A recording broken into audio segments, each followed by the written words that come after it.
नमस्कार प्रिय छात्रों, मैं डॉक्टर अंजू अग्रवाल सूरदास के भ्रमर गीत की कड़ी को व्याख्याओं की कड़ी को आगे बढ़ाने के लिए आपके समक्ष पुनः प्रस्तुत हूँ।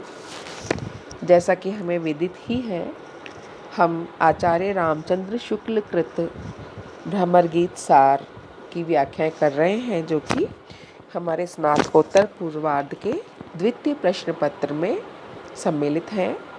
उसी कड़ी को अब आज आगे बढ़ाते हैं। सूर के भ्रमर गीत में भक्ति तत्व और दार्शनिकता का अद्भुत मणिकांचन संयोग हुआ है, और अब हम जिस पद्यांश की व्याख्या करेंगे उस पद्यांश में उद्धव का कथन हमारे समक्ष रहेगा। उद्धव को कृष्ण ने गोपियों की विरह वेदना शांत करने के लिए भेजा था।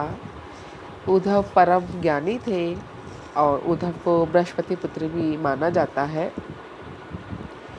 उद्धव गोपियों को योग मार्ग को अपनाते हुए निर्गुण निराकार ब्रह्म की साधना का उपदेश देते हैं।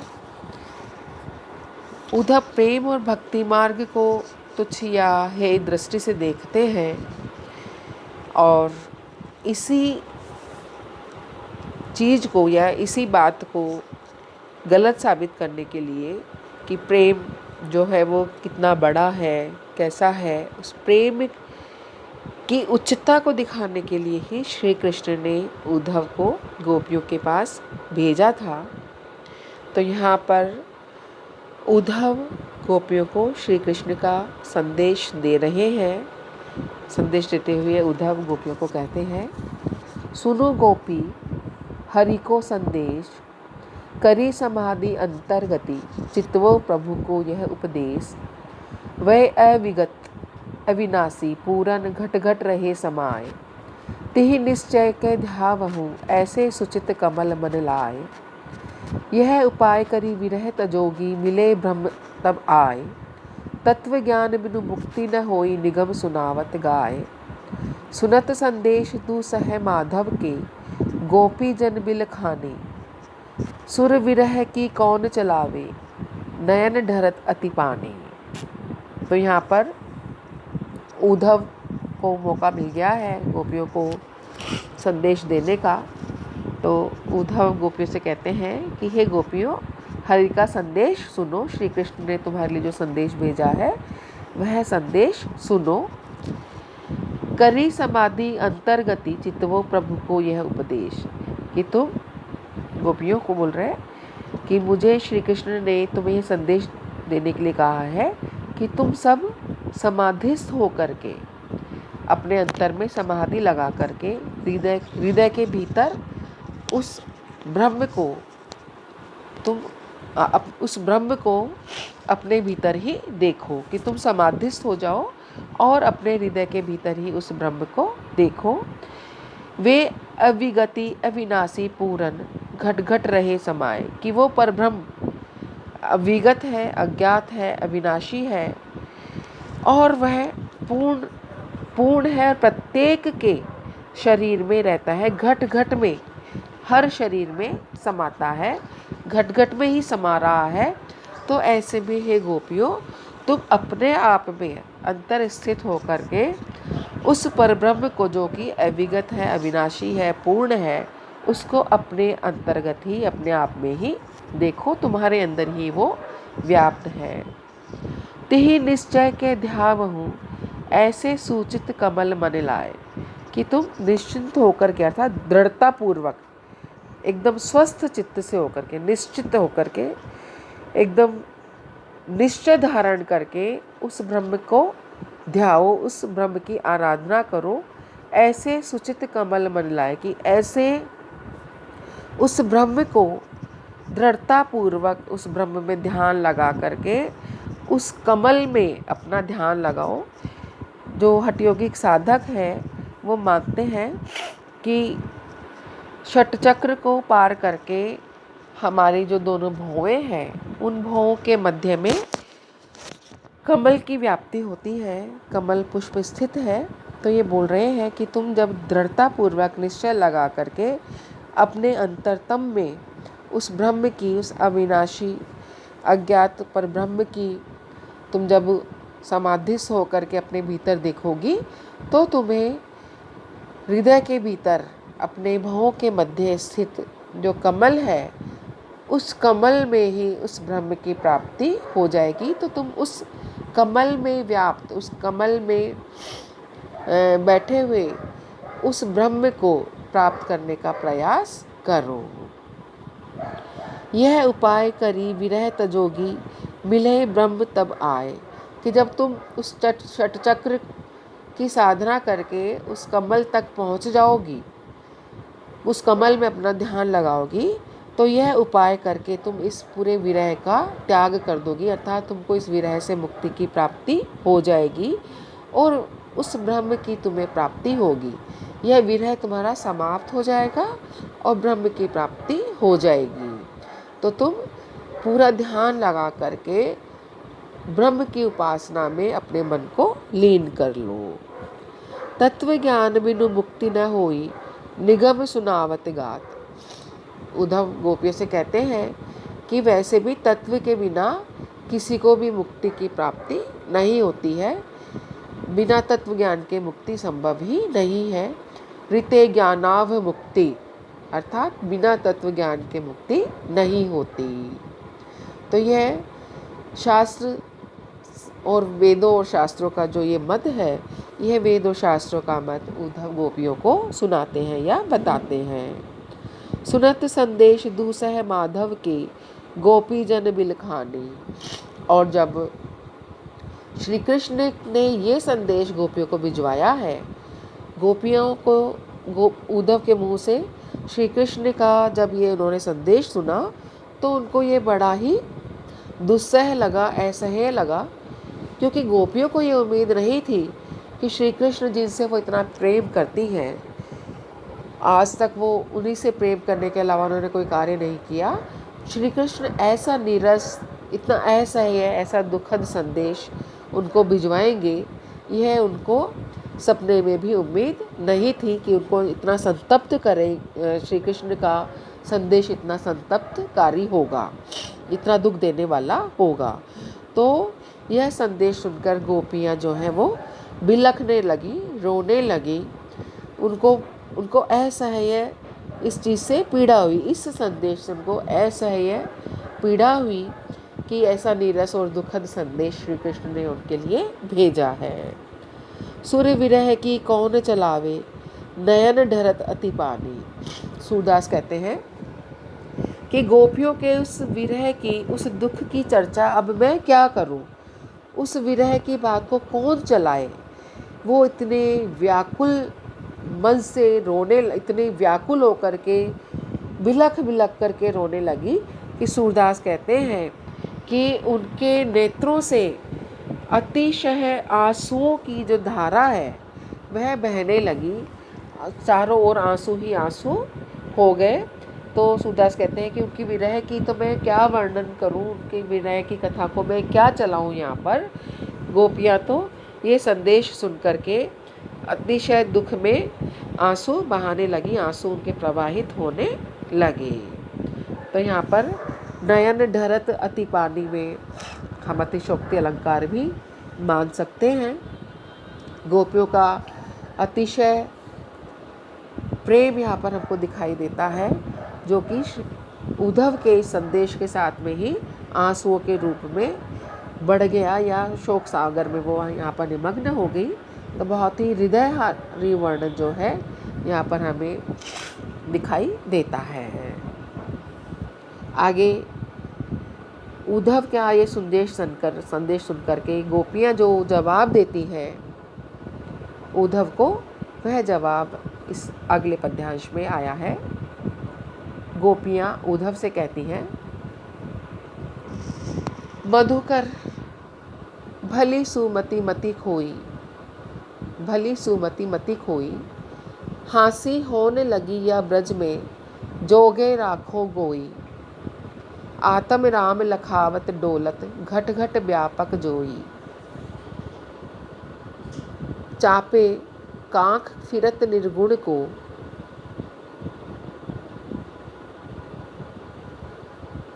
यहाँ ग्राहक नहीं कोई, प्रेम बिथा सोई पे जाने, जापे बीती होई। तू नीरस एती कह जाने, बुझी देखिवे ओई। बड़ो दूत तू बड़े ठौर को, कहिए बुद्धि बड़ोई। सूर्यदास पूरी शही शटपद, कहत फिरत है सोई। तो यहाँ पर गोपियाँ जो हैं वो बहुत क्रोधित भी हो गई हैं, बहुत दुखी हैं, विरह से व्यथित हो गई हैं।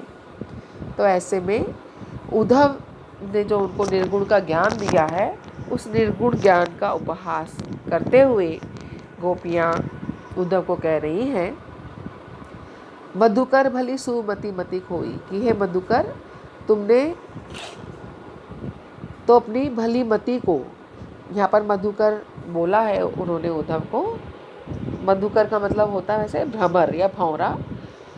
तो जब उद्धव और गोपियाँ वार्तालाप कर रही हैं, वार्तालाप करते हैं, तो उसी समय पर कोई भौरा या जो अली भ्रमर उड़ता हुआ वहीं पर उद्धव के पाँव के आसपास आ जाता है। गोपियाँ उद्धव से सीधा वार्तालाप ना करके अपने उपालंब को भ्रमर के माध्यम से ही उपालंब प्रेषित करती हैं या उद्धव को उपालंब देती हैं। तो यहाँ पर उपालंब देते हुए, मजाक उड़ाते हुए, उपहास करते हुए गोपियाँ उद्धव को कह रही हैं कि तुम इस अपने योग के ज्ञान को छुपा लो, यहाँ इस ब्रज में मत दिखाओ, नहीं तो लोग तुम्हारी बड़ी हंसी उड़ाएंगे, मजाक उड़ाएंगे। तो यहाँ पर उपहास करते हुए गोपियाँ कहती हैं, मधुकर भली सुमति मति खोई, कि हे मधुकर, लगता है तुमने अपनी अच्छी मति को, अपनी सद्बुद्धि को यहाँ इस ब्रज में आकर के खो दिया है। कि हम तो तुमको बड़ा बुद्धिमान समझ रहे थे कि ये बड़ा श्री कृष्ण का मित्र है, श्री कृष्ण के पास से आया है तो बुद्धिमान होगा, तो लगता है लेकिन तुमने यहाँ ब्रज में आकर के अपनी मति को, सुमति को, अपनी सुबुद्धि को खो दिया है। हाँसी होने लगी या ब्रज में, जोगे राखो गोई, कि यहाँ पर जो तुम ये योग की, हमको ज्ञान की, योग की जो ज्ञान का उपदेश दे रहे हो, तुम इसको छुपा करके ही रखो, नहीं तो इस ब्रज में तुम्हारी बड़ी हंसी होगी, बड़ी हंसी उड़ेगी कि ये कौन यहाँ पर श्री कृष्ण के प्रेम में मत लोगों को योग का संदेश देने के लिए आया है, योग का ज्ञान का उपदेश देने आया है। तो तुम इसको यहाँ पर गोई मतलब छुपाना, तुम इसको राखो गोई, इसको तुम छुपा करके ही रखो, नहीं तो तुम्हारी बड़ी हंसी उड़ेगी। आत्म राम लखावत डोलत, घट घट व्यापक जोई, कि तुम जो ये आत्म राम यहाँ पर मतलब अंतर्यम, जो अंतर्यामी ब्रह्म है उसकी बात कर रहे हैं, कि इस अंतरतम में रहने वाले इस अंतर्यामी को लखावत मतलब दिखाते फिरते हो, डोलत मतलब फिर रहे हो, घूम रहे हो, घट घट व्यापक जोई, कि जो अंतर्यामी ब्रह्म जो कि सबके अंदर छुपा हुआ है, उस अंतर्यामी को जो शरीर में घट घट में व्याप्त है, उसको तुम बाहर सबको दिखाते फिर रहे हो। कि हे उद्धव, तुम घट घट व्यापी उस ब्रह्म को सबको दिखाते क्यों फिर रहे हो। ये योग जिस ब्रह्म की बात कर रहे हो वो तो सबके घट में, सबके शरीरों में ही व्याप्त है, तो ऐसे अंतर्यामी उस ब्रह्म को तुम चारों ओर बार बार में सब जगह क्यों दिखाते फिर रहे हो। चापे कांख फिरत निर्गुण को, यहाँ ग्राहक नहीं कोई, कि तुम अपने कांख में इसको चापे फिर रहे हो, यानी कि बगल में दबाए फिर रहे हो। चापना मतलब दबाए रखना, कांख में यानी बगल में। फिरत निर्गुण को, कि इस निर्गुण को तुम अपने कांख में छुपाए, अपने बगल में छुपाए फिर रहे हो। तो तुमको हम ये बता दें कि इस ब्रज में तुमको अपने इस ब्रह्म का कोई भी ग्राहक नहीं मिलेगा, अर्थात तुमको यह उपदेश सुनने वाला इस ब्रज में कोई नहीं मिलेगा। श्री कृष्ण को छोड़ कर के, श्री कृष्ण के प्रेम को छोड़ करके इस ब्रज में तुम्हारे इस निर्गुण निराकार के उपदेश को कोई सुन ले, ऐसा तुमको ब्रज में कोई नहीं मिलेगा। तो अपने इस ज्ञान की गठरी को अपने पास ही रखो। प्रेम बिथा सोई पे जाने जा पे बीती हुई। अब यहाँ पर गोपियाँ जो है फिर से बहुत भावुक हो गई हैं और उद्धव को उल्हाना देते देते फिर बोलती हैं कि ये जो हमें प्रेम की व्यथा हम में तुमको दिखाई देती है, हम जो प्रेम से इतने व्यथित हैं, तो ये प्रेम व्यथा तो वास्तव में सोई पे जाने जा पे बीती हुई, कि जिस पर ये प्रेम की व्यथा बीती है, इस प्रेम व्यथा को वही व्यक्ति समझ सकता है जिसने कि प्रेम किया हो या जो प्रेम में पीड़ित हो, व्यथित हो, प्रेम में परेशान हो, जिसने इस पीड़ा को, इस व्यथा को सहन किया है, सिर्फ वही इसको समझ सकता है। तो हे उद्धव, तुमने कभी प्रेम नहीं किया तो तुम इस प्रेम व्यथा को भी नहीं समझ सकते, और तुम प्रेम व्यथा नहीं समझ सकते हो, इसीलिए तुम यह निर्गुण निराकार का ज्ञान हमको देने का प्रयास कर रहे हो। तू नीरस ऐती कह जाने बूझी देखी वे ओई, कि तू तो एकदम नीरस है, तो तू इस प्रेम को क्या समझे, तू नीरस शुष्क ज्ञानी है। इस प्रेम को, इस प्रेम की सरसता को, इस प्रेम की पीड़ा को, इस प्रेम की व्यथा को, इस प्रेम के महत्व को तू क्या जाने। बूझी देखी वे ओई, कि तू तो इसको, जो श्री कृष्ण जिन्होंने तुझे भेजा है, जिनके प्रेम की पीड़ा में हम व्यथित हैं, कभी तो उनसे ही पूछ करके देख लेता कि इस प्रेम को तुम जानना चाहते हो। तो तुम तो क्योंकि शुष्क हो, नीरस हो, ब्रह्म के ज्ञान में पगे हुए हो, तुम प्रेम की बात को नहीं जानते हो। लेकिन वो श्री कृष्ण जिसके तुम मित्र हो, जिन्होंने कि प्रेम किया है, तुम उन्हीं से पूछ करके देख लेते कि वास्तव में प्रेम क्या है, प्रेम की पीड़ा क्या है, प्रेम की व्यथा क्या है। बड़ो दूत तू बड़े ठोर को कहिए बुद्धि बढ़ाई, कि तू तो बहुत बड़ा दूत है। श्री कृष्ण ने तुझको भेजा है, मथुरा का तू संदेश लेके आया, मथुरा के राजा का, तो तू तो बहुत बड़ा दूत है। बड़े ठोर को, और बड़ा ठोर यानी कि जो मथुरा, जो बड़ी जगह है, बड़ा नगर है, तू वहाँ से आया है। कहीं ये बुद्धि बढ़ाई, तो तू अपनी बुद्धि तो बढ़ा करके आता, या फिर कह सकते हैं कि वहाँ के लोगों की तो बुद्धि भी बड़ी है, तू बड़ा दूत है, बड़ी जगह से आया है, तो तेरी बुद्धि भी बड़ी होनी चाहिए। ऐसे में इतनी बड़ी बुद्धि का होकर के भी तू ये कैसी बात कर रहा है।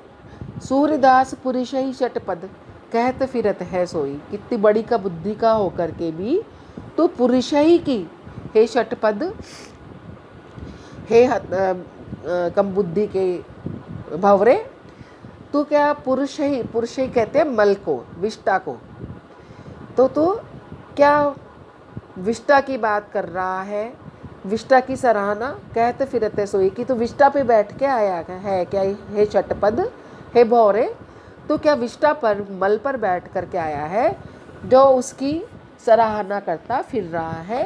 तो इतनी बड़ी जगह से आया है, श्री कृष्ण का मित्र है, बड़ी जगह का दूत है, तो तेरी तो बुद्धि भी बड़ी होनी चाहिए, तो तू इतने निकृष्ट चीज़ का गुणगान कैसे कर रहा है।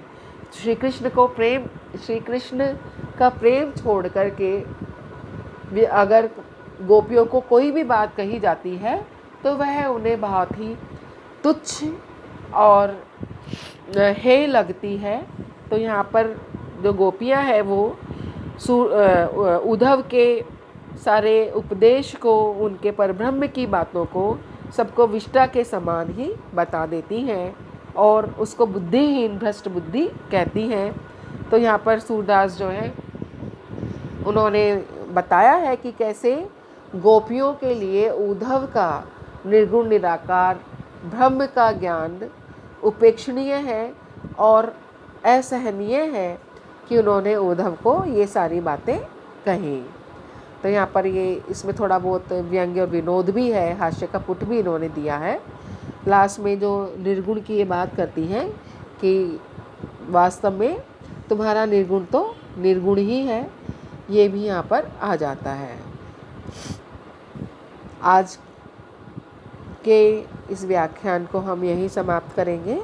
कल इस व्याख्यान की कड़ी को फिर से आगे बढ़ाएंगे। धन्यवाद।